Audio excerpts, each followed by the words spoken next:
I'm delighted to be joined for our chat today by Eddie O'Sullivan. Eddie, how are things? Good now, well, you? Yeah, doing very well. Thank you. Thanks so much for joining us.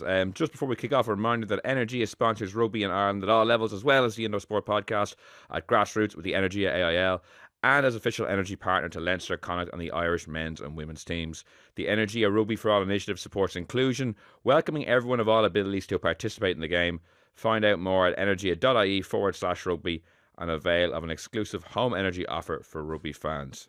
Eddie, I'd be interested to know what's this time of year like when you're the Ireland head coach? Obviously, rugby never stops; it goes on over the Christmas period. Are you kind of eating your Christmas dinner, thinking, "God, I'm nervous about these Interpros. My key guys are all in the firing line. They'll probably be in the firing line again on New Year's Day." Like, it must be a kind of a strange enough time when you're the national coach. Oh yeah, I mean it's kind of funny because you finish the autumn and you think, oh, you come up for air after November international, then you realise you're literally a kind of 8 weeks out of the Six Nations. So like there isn't time to even take a breath. You're straight back on it again. You're planning like in terms of what's the squad going to look like. You've got all the games in between.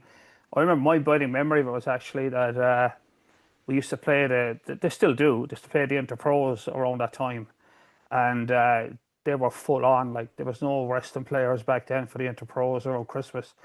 And they were like test games, like Leinster against Munster, Ulster down in Limerick, Leinster plays Munster. It was just full on, like.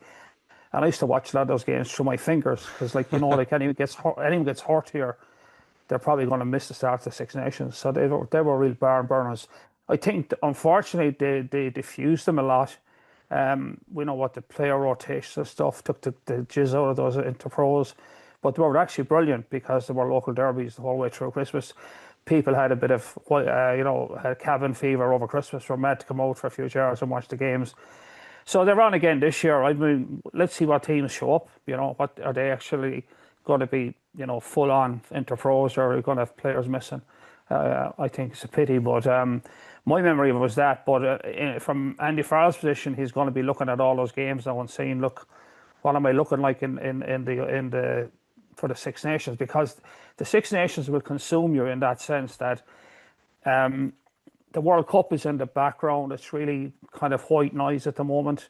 You're kind of planning towards it, but you've always got to keep what you're doing in front of you keep the pot boiling. The Six Nations itself as a tournament is it's a bit of a minefield because it's all based on momentum. Like I keep saying that every year, it's all about momentum.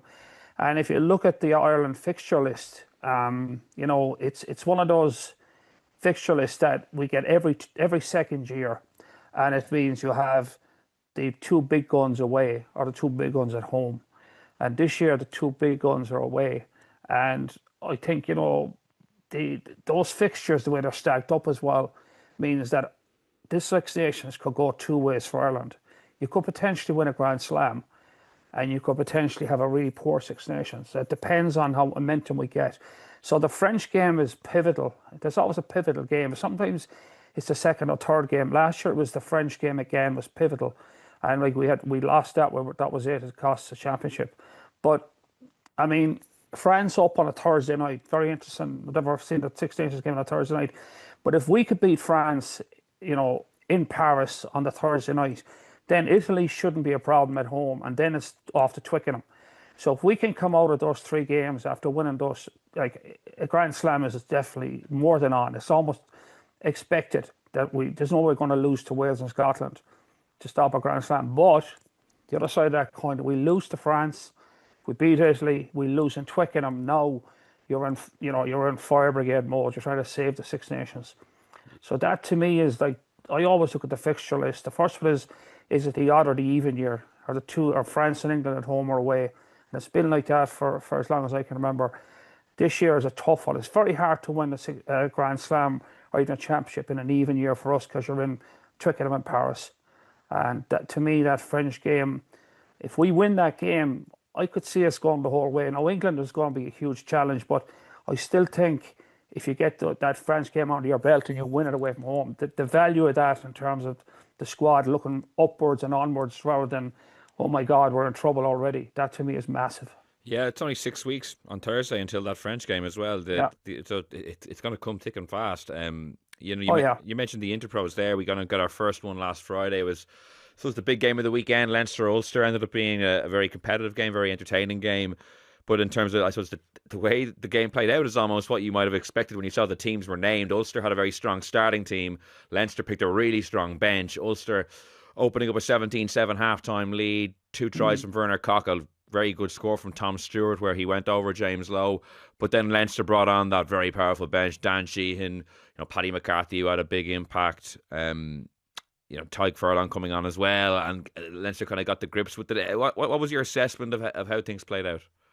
Yeah, look, I mean, Leinster looked out of sorts in the first half. A lot of handling errors. Ulster put huge pressure on them defensively, and Leinster were poor as well on defence, which is something we can touch on again. I mean, look at the Tom Stewart's try. He ran over three Leinster players to score it. And Leinster got on the wrong side of Andrew Brace, the referee. Lots of back chat with Brace the whole way through. And I mean, the only score Ulster got in the second half was that penalty that Doak kicked, and that was brought forward because Max Deegan was given with a lip to Brace, and he wouldn't wear it. He walked it up 10 metres. And Ulster controlled the game, in the first half, and they had two tries in the run to half time. You think they're in the driving seat here. And Balakoon could have had a fourth try. There was a really bad pass went on the ground. Balakoon hacked it upfield. If Balakoon had kept that up the middle of the field, he would have scored because he's actually huge pace. But he slewed off his boot and Lowe cleared the danger. So at half time, Leinster were or Ulster were in the driving seat. But inevitably, as you said, Leinster the second half, they tidied up their defence, they tidied up their attack, and then they brought the big dogs off the bench. And I mean, the telltale for me is James Ryan picked up a yellow and Leinster scored a try with 14 men, and you could see the writing was on the wall for Ulster at that stage. And the other problem Ulster had, the scrum was in trouble all night long. The scrum was in trouble. Every time there's a scrum, you think Ulster are going to cough up a penalty here. And even then, the second half, Ulster did have a couple of chances for major line breaks. It might have given them a bit of breathing space, but they put the ball on the ground. So overall, I'd say Ulster, they couldn't replicate their first half. Leinster sprung the bench, defended better, made less errors, and they just dug out the win. So, it came out as we expected it, but I still think there's a few things there in Leinster that are a bit concerning. Their defence again the other night was ropey. And this is kind of, they've made it their raison d'etre, like with Dean Albar as the coach. It's all about D. And they look vulnerable at times. I don't know, what's going on with them. And I know it's not a full bore Leinster team, but I thought at times they just looked out of sorts. Their accuracy and the attack was poor, which again was something that they were pristine about years ago. So even though Leinster are getting the results, you just feel an uneasy feeling they're not where they want to be. That's for sure. I know it was an Interpro, and Interpros are a great leveler, and Ulster definitely came and got stuck in, but I just think that Leinster aren't sitting as comfortably even as they were the previous two seasons this time of the year. Yeah, Richie Murphy had an interesting comment about Leinster's attack. You mentioned it there after the game. I don't know if he meant this to be kind of a withering assessment of what he's seeing from Leinster with the ball, but he said the Leinster attack at the moment is very much batter the door down. So if you're physically fit enough and able to survive that, you can get yourself into a really good position against them. It doesn't exactly speak of an opposition coach who was maybe Actually, extremely fearful yeah, of what they were going to bring in with the ball. I was just thinking that watching the game. I was actually sitting watching the game going, this is so on Leinster. Like, it was one-off runners, relentless, pounding the crap out of the opposition until they crack. And in fairness, like they threw it at Ulster in the first half. Ulster defended really, really well for long periods. And that kind of got into Leinster's head a bit. And then Leinster got kind of two sucker punches before half time, and suddenly they go in and they've coughed up two tries the last 10 minutes of the half. And they kind of look at each other in the change room going, well, what happened here? But yeah, I think that Leinster have changed in the way they play the game. And that's down to be fair, the game is changing. The contestable kicks are back on the table, which is, to me, is just drives me mad because it's like watching paint dry. But having said that, it's part of the game, and Leinster have adapted. But Nina Abar has changed how Leinster play. They are now based around a defensive team. And this defence is all or nothing. And we've seen when it's gone wrong from on the big occasions, they get caught. And they get caught again the other night a couple of times. So just to know if and the balance of that is Leinster were notorious for their attacking game, and that's kind of, I think, gone backwards. I have to say the Leinster attack is not the same as it was under Stuart Lancaster. It's a different attack. It's very confrontational, which ironically is a kind of a South African way of playing the game. It's very confrontational attack. So I think, Niambar has changed the way Leinster play. They're a very confrontational team with the ball. They're very confrontational without it. And if that works for them, yeah. But if any of that goes wrong, and we've seen the defence go wrong from in the big days out, like we'll always go back to Northampton, where they got caught badly last year, Northampton. Like Munster gave them a Tonkin this year as well, and the big one, and like for me, my take on this is we've always looked at Leinster in the last few seasons. They're cruising through the URC. They're getting the job done in Europe, and you're thinking, it's all come down to the end of the season here. They're going to be at the business end of Europe, and they're going to be the business end of the URC. At the moment, you got to wonder if they're going to make the business end of Europe on these performances. They're winning, but they're not anything like the Leinster we've seen the last few years. Yeah, for sure. I'd be interested. You mentioned Jack Nienaber's influence, and you'll have experience of this, like the push pull. So Jack Nienaber obviously has a defensive focus, and that takes time on the training pitch to bed in. Time that maybe more was probably devoted under Stuart Lancaster to the attacking side of the ball. Like what are those conversations like with your assistant coaches when they're trying to get time on the pitch to input their idea? And you've probably been, say, when you worked with Warren Gatlin and you were an assistant coach, you probably had ideas that you wanted to push forward, and Warren Gatlin might have had another ideas about how he wanted to mold the team. Like, what are those conversations like? Because it's hard to know how to get the right balance in terms of what you should be working on and training to get the best overall outcome. Yeah, I remember even having those conversations back when I was assistant coach. I mean, we made adjustments, and like I remember the first Six Nations. Just kind of discussing with Don Lennon, who was the manager at the time, who was kind of the number one. We wouldn't run backroom moves, that we would just get the ball to the backs, and we made that adjustment. Took out the backroom moves, took a lot more ball off the top, and the back line what we had at the time. I mean, that was the year O'Driscoll scored 3 tries in Paris. We made an adjustment from that, and the team went well off that. But going back to Niamber, yeah, he is definitely having an influence on how they play. But the question is he's in his 3rd season now, and is this the way Leinster want to operate as a team? I mean, they're basically an international team playing a club tournament. At the end of the day, it's very hard to pick a Leinster team without about 10 internationals minimum in it. And at the moment, to me, they seem to be ultra focused on defence, which is fine because, the old Bill Shankly used to say the score starts at 0-0, don't let it get any worse. Is a reasonable philosophy. But for me, Leinster's defence has dominated what their kind of DNA is, and their attack has definitely gone backwards from when Stuart Lancaster was there. I've no doubt about that. I find it hard to make an argument otherwise. And their defence as well has worked for them up to points where when it's gone wrong, it's been extremely, extremely expensive day out for them.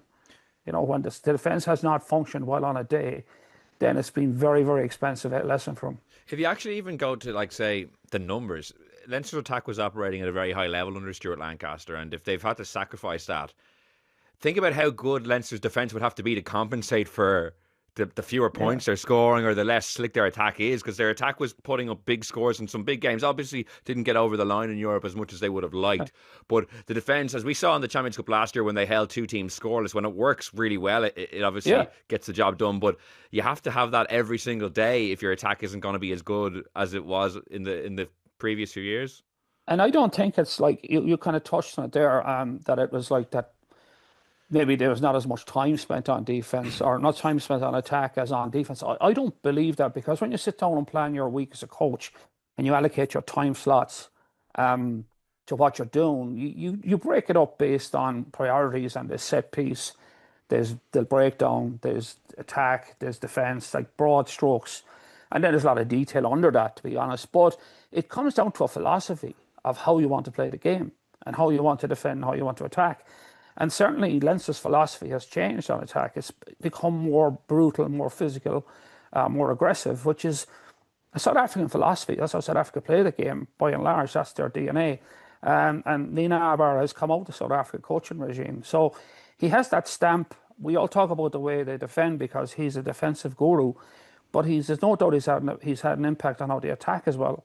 So to me, I just wonder, are Leinster at a point where they need to make a decision? Like, are they going to continue to attack like that? Because that's going to be hard to do against the big dogs when you get into the business end of the season. You play the big French teams, La Rochelle or Lyon or Bordeaux. You not bully those teams that easily. And defensively, then, if you're locked and loaded, yeah, you're going to be in the game. But if the defense goes skewed on the day, suddenly you're in a bit of a hole. So my overall take on Leinster is I'm not writing them off, and I'd be wrong to do that. They're a really talented team. I just don't feel they're in a very comfortable place at the moment, and I don't see the progression with them as a team to be where they're going to be kind of the talk of the town in terms of winning Europe. I just don't see that yet. No, things can change, but it's going to be hard for them to change because they're going to spend 2 months without their team in the spring. They're going to be the guys are going to be taking out Leinster for the Six Nations. It's going to be most of the Leinster team are going to be involved with Ireland. So it's going to be very hard to change what they're at the moment. But I just don't see them they're in a comfortable place in the sense that we've seen Leinster when they're comfortable just destroy teams, and I don't see that at the moment. Yeah, and it's a tough run of fixtures. They have Thomond Park next Saturday, then they have Connacht at home, and then it's into Europe again, La Rochelle and Ronan O'Gara coming to Dublin, and then they finish out their pool. Well, if let's put it this way, well, if they tank in Thomond Park, whatever reason, then you got to start asking hard questions. Like they'd be 0-2 against Munster this year if they lose in Thomond Park, and that would be a red line in many ways for Leinster to sit down and say, like, hey guys, this isn't really working as well as we thought it would. Yeah, I guess a reasonable question. I would say if they lose in Thomond. You could see the way they picked the team last Friday, though. I'm expecting them to go to Thomond Park with a really, really strong team. The fact that even they have to. The fact that even they had like Joe McCarthy, Paddy McCarthy, Tyke Farrell, and Dan Sheehan all on the bench on Friday means they're probably all starting on Saturday. They're going to throw the kitchen sink down in Thomond Park. But if they throw the kitchen sink in Thomond Park and they come up short, what now? Yeah, it's funny because there was always a theory, I suppose, when they would come up short, say in the final against La Rochelle, people would say, oh, well, they were never tested. They hadn't been tested up to this point. Now they're getting plenty of tests, but people are like, oh, maybe they're tested a bit too much. Like they shouldn't be tested this. Like as in, it shouldn't be as hard work. Maybe some of these games, or it certainly wasn't as hard work some of these games than they were a couple of seasons ago. And that's why all the pressure's on Leinster going to Limerick. Yeah, they have to get it. They have to get a good result. And for me, if they lose to Munster second time this season, they'd have to start asking themselves hard questions. There's no doubt in my mind. One positive that I did think from Friday night was the performance again of Paddy McCarthy. Like he came off the bench and he looked really powerful. I know his scrummaging in some of the games has come under pressure. I suppose as a young prop, that'll be a growth area. But I suppose the 1-2 punch of himself and his brother Joe McCarthy, who's come back from injury and looked really, really good. That is something to be, I suppose, excited about, even from an Irish perspective, heading in towards the Six Nations. Yeah, I mean, if you're looking at the Irish context, I mean that's kind of the place that Andy Farrell's been trying to try new things. I mean, we have the stalwarts and we have Porter, we have Furlong, Beelum, but that's the one place. If you look at the new faces in the team over the last year, in the forwards, it's been all front rows, really. So I think McCarthy's kind of maybe Stan Clarkson's the other guy, and the only thing about that is, like, they're in the same squad as the starting Irish players. So, like, getting reps on that and getting games is getting to bed yourself into a position where you're the starter, you're the number one, you're the guy they're going to go to every week. It's harder to develop when you're playing second fiddle. Now, I know in Leinster you get a lot more games because they do rotate and guys are away, but it's probably harder to establish yourself and get that experience under your belt. And that's where the front row is actually more important than anything. Like, sometimes you're playing a team that you should win comfortably against, and you're a prop, and you go into the game, you find this your opposite number, the Dragons, your opposite number, and the Ospreys, your opposite number in Treviso is a nightmare to handle. And you have to learn on the hoof. Like, that's where a lot of props are, like, learn their trade, as you get a day out where you're playing a team and this guy scummages against you. It's just a nightmare, and you have to figure out how to fix it. And he may be an unknown, I mean, that's the front row thing is very unique in terms of building experience. And that's why we often find that front rows come into their own, their late 20s even. Like, it's still a long road to become a world-class prop. And if you can stay healthy and you can stay fit and you get lots of experience, you can become like the nailed-in like international prop, but it doesn't happen overnight. But that's the one place at the moment that I think Andy Farrell has kind of probably done the most jigging around and given the most opportunities. He's done a little bit in the backs, but I think if you're talking about the Irish squad, is the big problem for him now is this squad is getting old. We've had this discussion a few times, you know. This squad is getting old, and I think he's got a lot of figuring out to do. You know, what his best team is for the Six Nations, and then half an eye on a World Cup. But I think the Six Nations is a behemoth, so I think that's going to be all about winning. And I think the World Cup goes on the back burner for that purpose. Is there anyone from Ulster who are catching your eye in that regard? Like, you know, they have been playing some good rugby. That was the first game they didn't get a try bonus point in this year. Mark Sexton has come in as their attack coach, who worked with Richie Murphy at the under-20s level, and seems to be doing well. Like, you know, people like Balakoon, I know he picked up, again, maybe the story of his career in some ways. Like, he picked up a bit of a knock. It looked like he had ice on his shoulder towards the end of the game. Tom Stewart, you mentioned his try earlier, like, you know, caught the eye. Is there anyone forcing Andy Farrell's hand in any way, would you say, from Ulster? The only one probably in the midfield is McCluskey. I think has kind of come back on the scene. He was kind of out of the loop. I think Balakoon, if he can stay healthy, could have a say. Although then now Tommy O'Brien has burst on the scene and playing out of his skin with Leinster. So I mean, there are opportunities there, but the tricky thing now is the interesting thing for me is when Andy Farrell sits down to pick the team to play France, and knowing the consequences of winning or losing against France in Paris on a Thursday night. It's hard not, if everyone's fitting well, it's probably impossible for him not to go to the tried and trusted. I mean, I was just doing a little exercise there. I'll take a punt on picking a team to play in Paris. And if he's going with what he has, it's like the back three is going to come from Keenan, Hansen, Lowe, and O'Brien, and Hansen may not even be around. He's got. Yeah, no, I'd say Hansen is definitely gone. Yeah. So it's going to come out of Keenan, Lowe, and O'Brien, and Osborne could have a say there if he's back. The midfield is going to come out of Henshaw, Ringrose, Aki, or maybe Osborne is the guy who can play the back three or the midfield. The fly halves are going to be Prendergast, Crowley. Scrum halves are going to be Gibson, Park, and Casey. And even the front row, the hookers are going to be Sheehan and Kelleher. The props are going to be Porter, Sheehan, Porter, Furlong, and then you're going to have, I suppose, in terms of the bench, is where will the new faces, you'll have Clarkson, Boyle, and McCarthy there, will they feature. The locks, the back five is going to come out of Joe McCarthy, Ryan, Byrne, Doris van der Fleer, Ryan Baird, and Jack Conan. Now, the thing I'll say is there's not a lot of new faces there. There's not a lot of new faces. If you're putting it in the context of the World Cup, that's not a lot of progression in terms of rolling the squad over. Because a lot of those guys are on the wrong side of 30 and will be further on the wrong side of 30 in 2 years' time.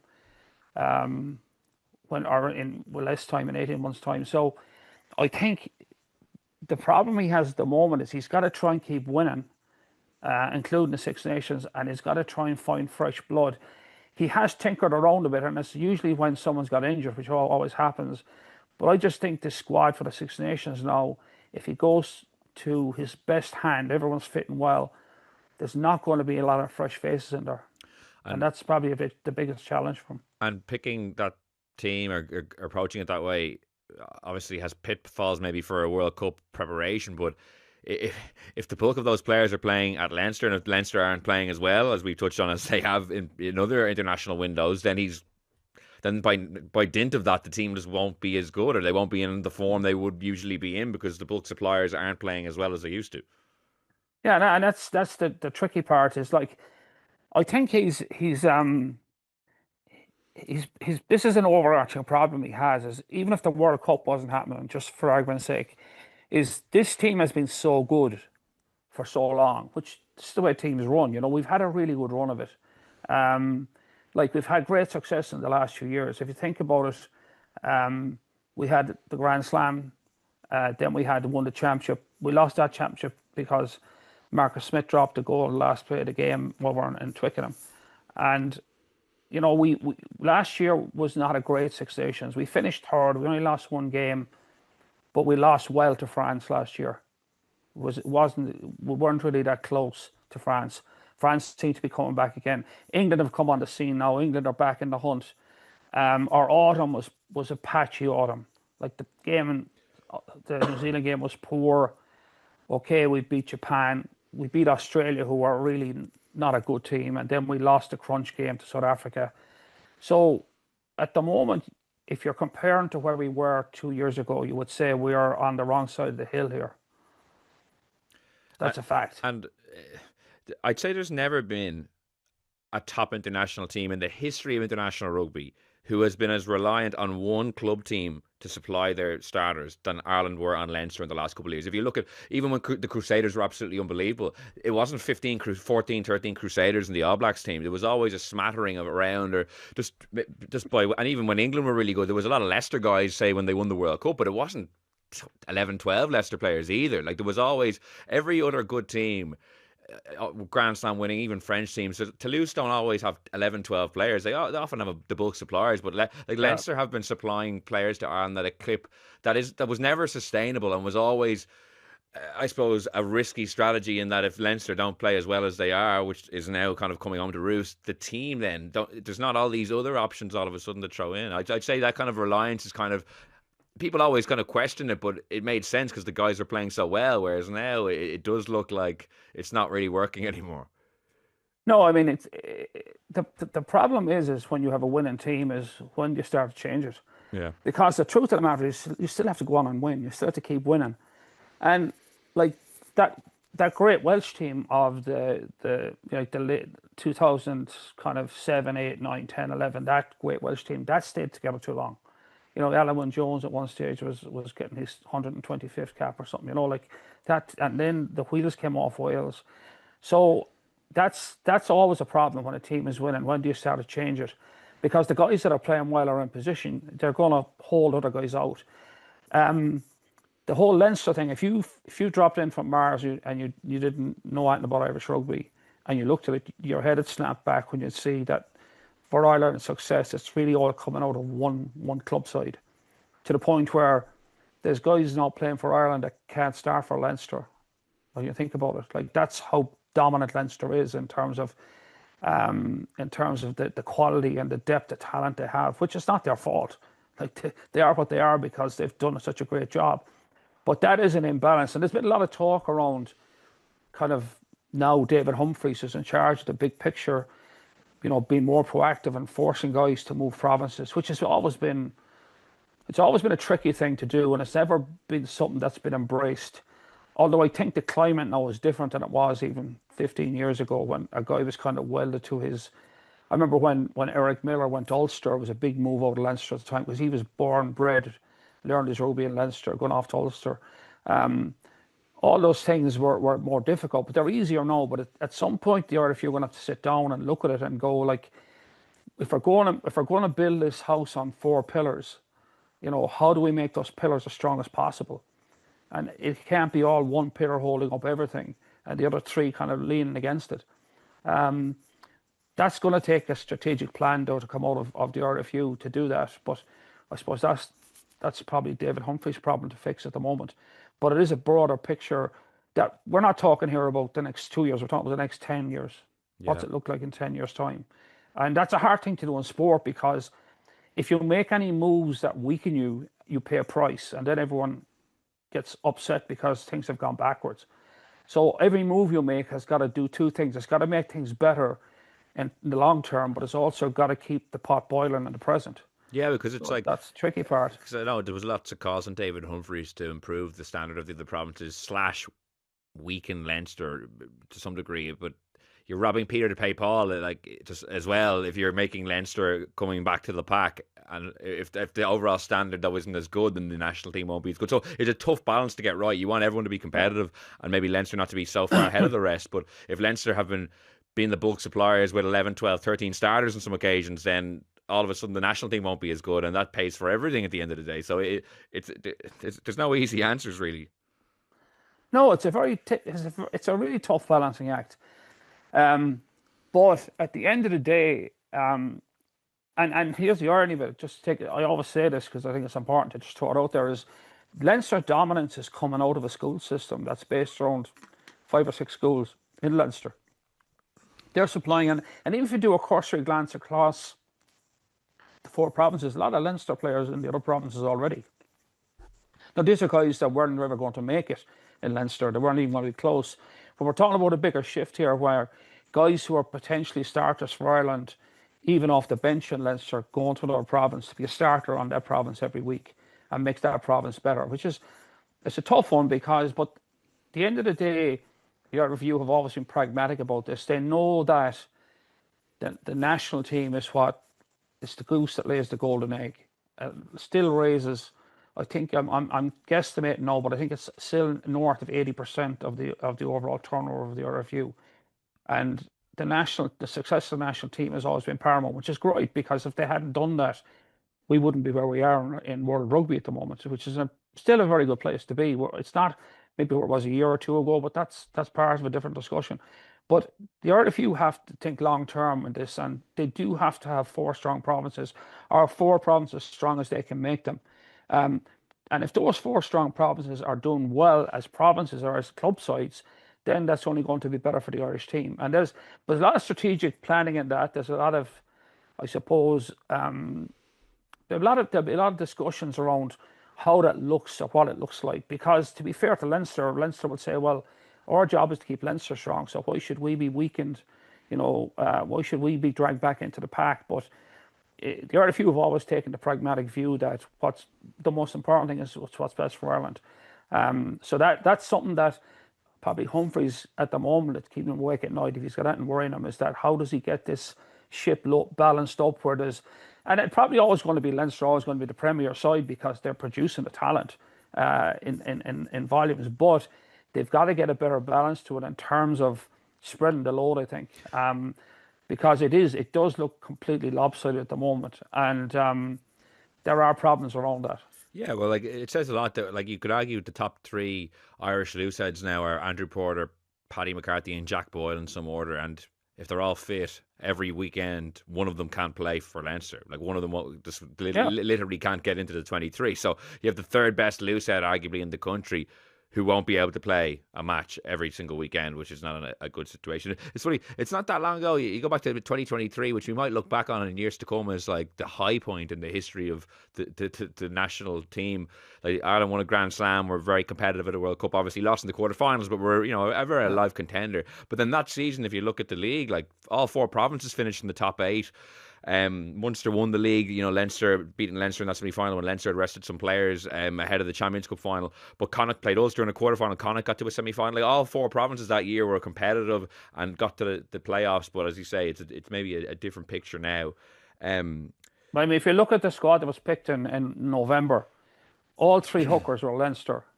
All 3 looseheads were Leinster. 2 of the 3 tight heads were Leinster. 2 of the 4 locks are Leinster. 3 of the back row were Leinster. Leinster is dominating all those positions, and you could only play one guy on a Saturday at a time, and one guy on the bench. So if you've 3, if you're 3 deep in international players in the position, you've got to ask yourself, how is that really the best way forward for Irish rugby? That's probably the kind of acid test you could start on. Is if you're 3 deep at hooker and you're 3 deep at loosehead in the Irish squad, is that really the best use of your assets? And it's down to using your assets. I mean, it's a business. So these guys are assets which produce performances for Ireland, which makes Irish rugby function financially and otherwise. Yeah. So all those questions are viable or valid questions, We mentioned kind of Thomond Park coming up this Saturday. It's set to be an absolute cracker. Munster go into that after their 26-10 win over the Ospreys. Kind of once the teams were named on Friday, you kind of got a sense Munster would probably do all right. Like, Jack Crowley ended up starting. They actually put out a lot stronger of a team than I think people had realised. Jack Crowley missing that Bath game, I think, meant he was able to kind of play a bit more this time of year than he did previously. Remember, infamously last year he wasn't allowed to play against Leinster head to head against Sam Prendergast. So Munster up to second in the table with that bonus point victory. Tries from Shane Daly, Lee Barn, Jack Crowley and Mike Haley wrapping up that 5-point haul over in Bridgend.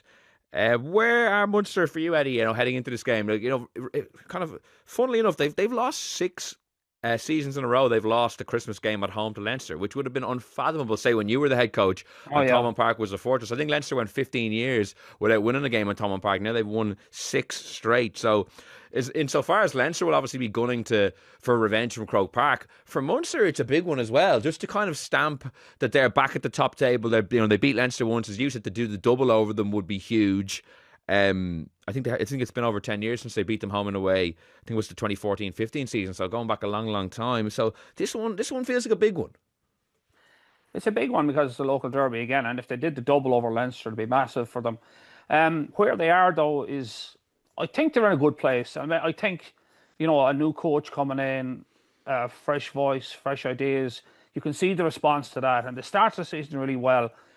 I think they blew a URC game, which kind of would have galled them more than anything. But then I think they got a reality check over in Bath, and that was probably, if they were getting ahead of themselves, that would have kind of woken them up a bit. But I thought last weekend against Ospreys, they were decent. I mean, they played some really good rugby in the first half, into the wind. They played some really nice rugby. They scored some good tries. The second half, they kind of fell off a bit, but the game was in the bag, and I just thought it was one of those games where you get it far enough ahead. They scored early in the second half, and then that was it, done and dusted, and they just finished it out. I think they're in a good place. I mean, are they back where they want to be? I still don't think so. I think they're still halfway up the hill. To be fair to them, I don't think they're saying otherwise themselves. And I think they're still trying to figure out exactly what they're at. But I think it's a lot of positives, a lot of green shoots there for Munster. Some guys putting in big performances, around the field. I think they're in a good place. But it's a question now of kind of keeping that going. And if they could get to the end of the season and maybe land silverware would be huge for them. But there's a long way to go on that. But I still think they're in a good place. I think they're happy in their skins. And I don't think they've got ahead of themselves. I think if they were getting ahead of themselves, the Bath result would have kind of brought a reality check for them. But I don't see that. I think they're to me, they're in control of where they want to be, and they know they've got work to do, and that they're not going to get at it too easy. So I think again this weekend they'll come at it, Leinster, knowing that they've gotten their head already in Dublin, and they'll come at it again. But if they could do that, it would certainly be a massive shot in the arm to them. I mean, that could make their season in terms of the confidence they get out of that. But I still think Munster are a work in progress. I don't want to take anything away from they've achieved, but I don't think they're the finished product yet. And I don't think you'd expect them to be with a new coach after getting his feet under the table. But what's doubly disappointing about that Stormers game you referred to there, like throwing that one away when it looked like they were 21-6 ahead, like 3 tries on the board. Like the Stormers have won all their league games now, so that would have been a key game in terms of permutations and standings maybe for the end of the year. It could be the difference between having to go to Cape Town for a big knockout game versus having it in Limerick, when like Munster should have had that game with 5 points on the board and Stormers leaving with 0. Instead it was 4 points for Stormers and only one for Munster with a losing bonus. But I think we might end up looking back at that one later on in the year and saying, oh, that was actually a key moment in the season. I think, the problem with those as well, Will, is that they leave a little scar, psychological scar. When you have a game like that under control and it's about closing out and you get caught like that, that leaves a scar, a mental scar, so that even the next time Munster are 20 points up, they're not going to kind of believe that, this is done. They're going, no, that's not a bad thing in a sense, but if they're in a game where they're in control of it and they lose control, all the bad thoughts that went on your head when that Stormers game come flooding back. And I think on Saturday at halftime they would have been talking about that. They were in a great position at halftime, and they would have said at halftime going in. They scored literally on the buzzer. Like Crowley went in under the sticks on the buzzer, and that was a great try. It was a well worked try. They held onto the football, and they would have said at halftime, "We've got to score next," and they went out and they did that. They scored next. So they're conscious of the fact that that game could leave a scar from them, and it's something it's something you carry with you, and even as the season goes on, you're always wary of that time we screwed up against the Stormers. But it's part of the learning curve, and I think they'll probably learn from it. I mean, talking of scars, what happened to Connacht was that's going to leave a scar for a long time. Yeah, that was just unbelievable. I mean, I watched that game and I checked if it was the Dragons they were playing. Literally. I mean, the Dragons played great rugby. I just where did this performance come out of? Because the Dragons have been the Dragons. They've been at the bottom of the table. They've a couple of draws against Welsh teams. They don't do nothing. They come out and they just eviscerate Connacht. Literally eviscerate them. They Like yeah, hadn't it they was. hadn't won, the Dragons hadn't won a game since I think September of 2024. So they hadn't won like almost the entirety after winning a game Yeah. early last year hadn't won. They hadn't won this season. Like you, it's funny. I was out for dinner on Saturday and was just following the score, and I just couldn't get my head around how it went. 7-0 Connacht, I think 7-all, 14-7, 21-7, 28-7. Then your half time comes, you're thinking, okay, Lancaster will give them a rocket. Connacht picked a very strong team. People might not have seen. Like Oh yeah. Bundyaki was playing, Josh Ioane was back at half, Sam Gilbert was there. They had a good bench as well, like some experience in Carty, Oh yeah. Ben Murphy. And then, Dragons kicked 2 penalties early in the second half, then get 2 more tries. All of a sudden, it's 48-7. In a 45-minute period, Connacht conceded 48 points, over a point a minute for 3/4 of an hour. Oh yeah. And they, ran in a couple of tries to at least get out with a losing bonus point. So, Eddie, for people who might not have seen this and just saw the result, like, what exactly happened? How did something like that happen? Well, to be fair, I would give Dragons a lot of credit. Like Dragons played really well. They got some cracking tries. They got to the edge, got around the corner. They actually scored some really, really good tries. They looked like a different team, and they defended really well also. I mean, literally, Connacht went after them in the first quarter and seemed to be in control of the game, and then the wheels came off. And you said at half time, yeah, you think, well, Connacht going to set the ship here, and they're going to like. This game is still a chance. It's 28-7 at halftime. We could still, rescue this if we get a good start in the second half. And then to go and Dragons score 2 tries off the bat and it's over. And I think they were even lucky to get the bonus point because they scored 21 points in the last 15 minutes. And I think watching it, I thought the referee was very generous to him at times. He every scrum he gave him a penalty. Anytime Dragons were a fraction of, he leaned into Connacht. He felt sorry for them almost. Yeah, like the referee felt like it was an empathetic adjudication of the last 15 minutes, which helped Connacht get a bonus point. I thought they were lucky to get the bonus point, but it won't. That scar for them is going to be quite dramatic. I mean, that's a real head scratcher for them because I don't think they saw it coming. I don't even think the Dragons saw it coming, to be honest. Because but it's completely against the run of things, and it wasn't that. This is the worrying thing for Connacht. It wasn't that Connacht were that bad. They weren't that bad. They just got beaten by a better team on the day that just looked way better than them. And I just thought that to me was so out of kilter of what was going on. The Dragons, the last time the Dragons ever played like this is a living memory. I mean, they were really played great rugby and they grew into the game, but I just thought Connacht went off a cliff psychologically, and I think Lancaster looked at his comments. He talked about mental toughness, that kind of not folding when you're under pressure like that. But they folded like a cheap suit there on Saturday evening. And it comes, 2 weeks after they were in Bridgend, like a kind of a similarly rustic ground, we'll say, to where they would have been last weekend, and they were 21-0 up in that game and lost 24-21. They also had a poor defeat against Cardiff. So like three games that you would have circled on there, because they've actually at times been okay this year, even in games. So they lost to the Bulls at home, but played well against a good Bulls team and were close to winning that. But the 3 trips to Wales this year have... It's funny because I guess I just maybe naively thought...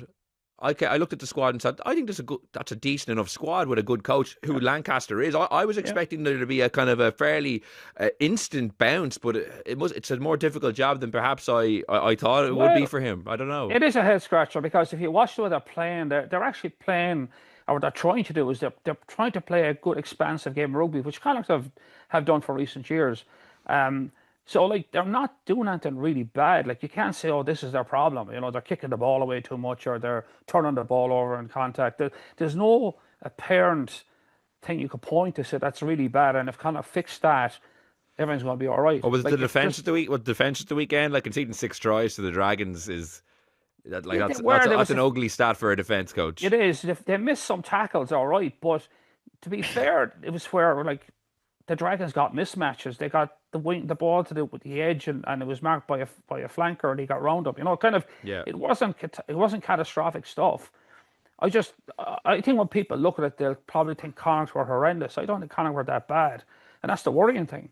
When you're not that bad and you lose by that much, that's a worry. I'd be very interested to see how they respond to this Their next game. So they've Ulster at home on the 27th, Yeah. and then they go to Dublin to the Aviva to play Leinster, I think, on New Year's Day. Yeah.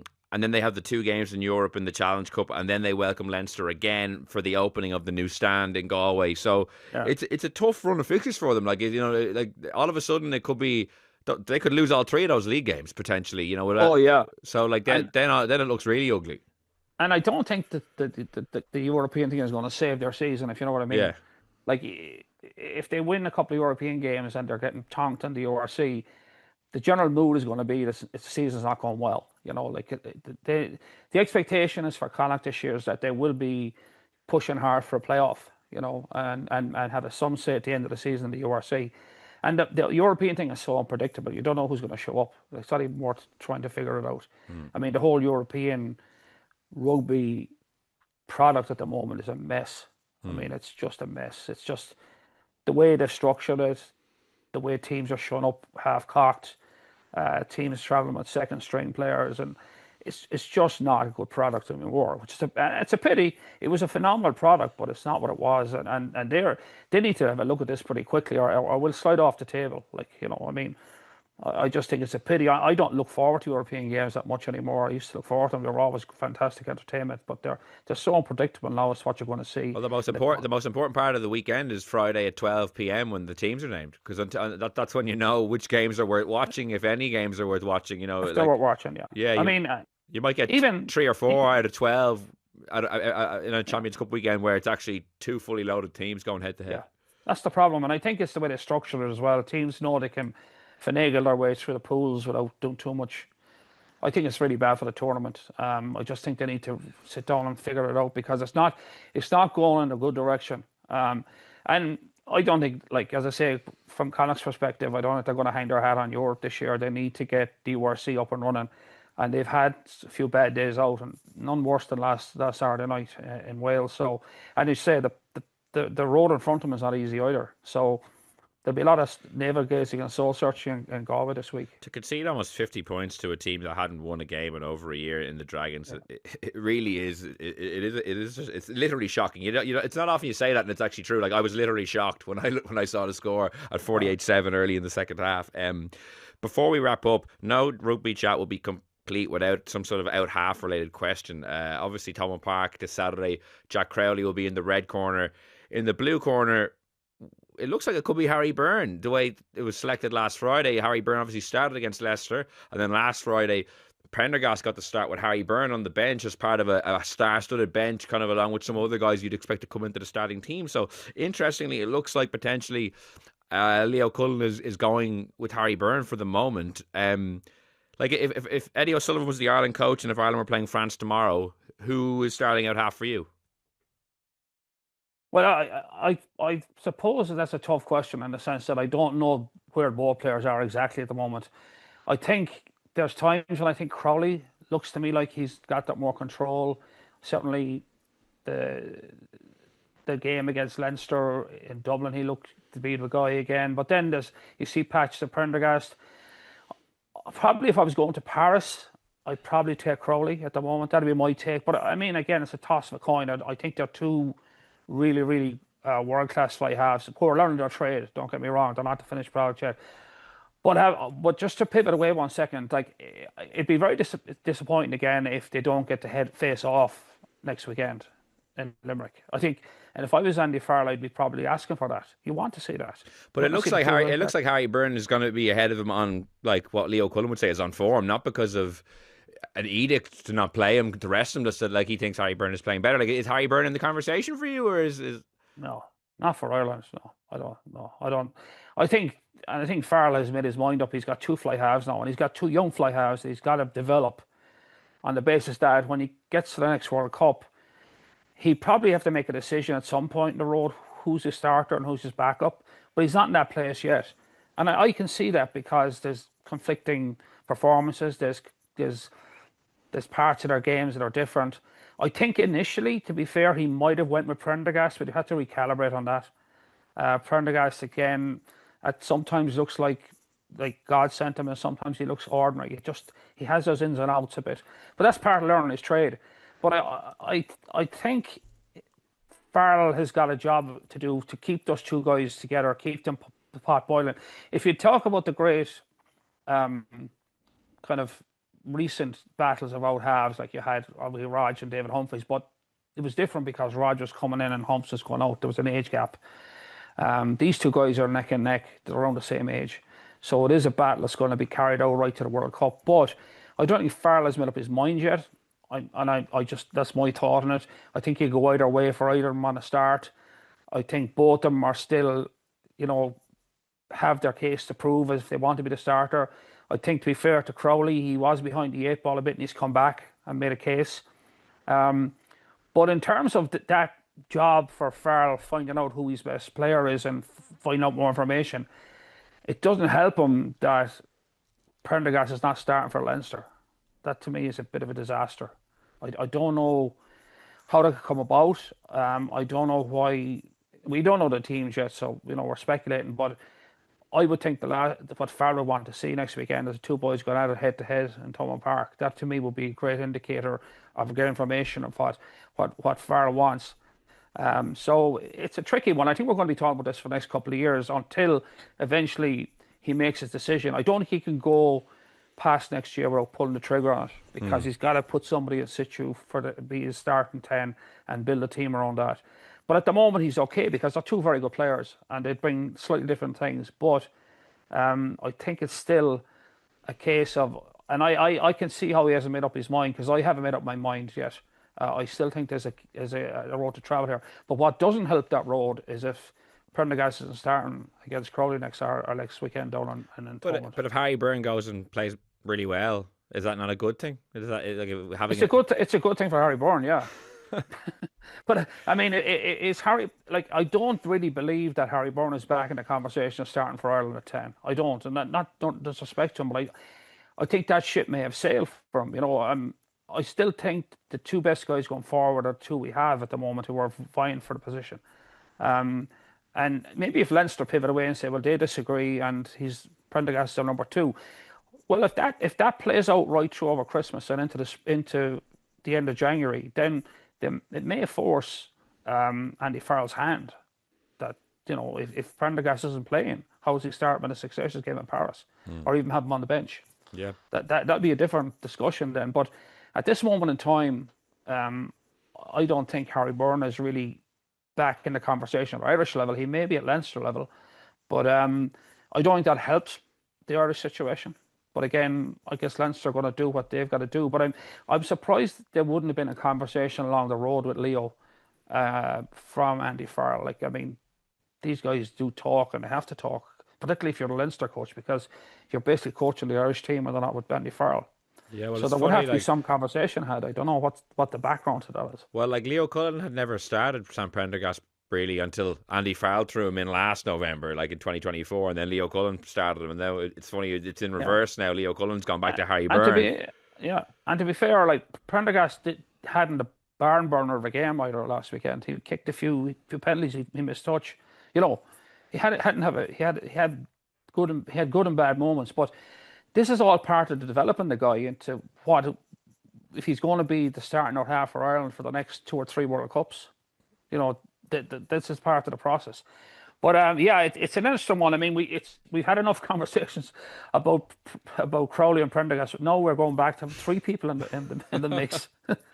I know. It's the last thing we need. But in fairness to Byrne, like, he's a very good player. But I think in terms of the progression of the Irish team, I don't think he's in the plans to bring him back in as a viable 10. I could be wrong, but that's my take looking for the outside in. Wait until this weekend, Eddie, and he starts, and all of a sudden the chat will, as you say, it's gone from a 1v1 to a triple threat now, a triple threat match. That's one of the key subplots ahead of this Saturday. But don't forget that Thursday night in Paris is looming large. Yeah, 6 weeks. And that's going to be a massive. I mean, if we lose in Paris and we lose in Twickenham, then the Six Nations is going to be going to be a bit of a dumpster fire for us.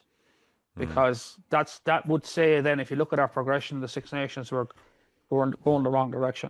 Well, if we win in Paris and we could win in Twickenham, we're going to probably win a Grand Slam. That's how those 2 games define us. I can't see us losing. If we win in Paris and we win in Twickenham, I can't see us losing to Wales and Scotland at home. it'd be unthinkable. And I think the momentum of those would be unstoppable with the quality of players we have. But if it was the other way, and then what happens then after that? There's summer tour. He's got to recalibrate everything. So it's a big Six Nations for him, and this Irish team isn't getting any younger. We all know that. So he's a lot of stuff to figure out pretty sharply. Yeah, and he'll be keeping a keen eye, I'm sure, on the Interpros to come over the next 2 weekends. That's all we have time for today. Big thanks to Eddie O'Sullivan for joining us. Eddie, happy Christmas. Have a good one. Really appreciate it. Thanks, Will.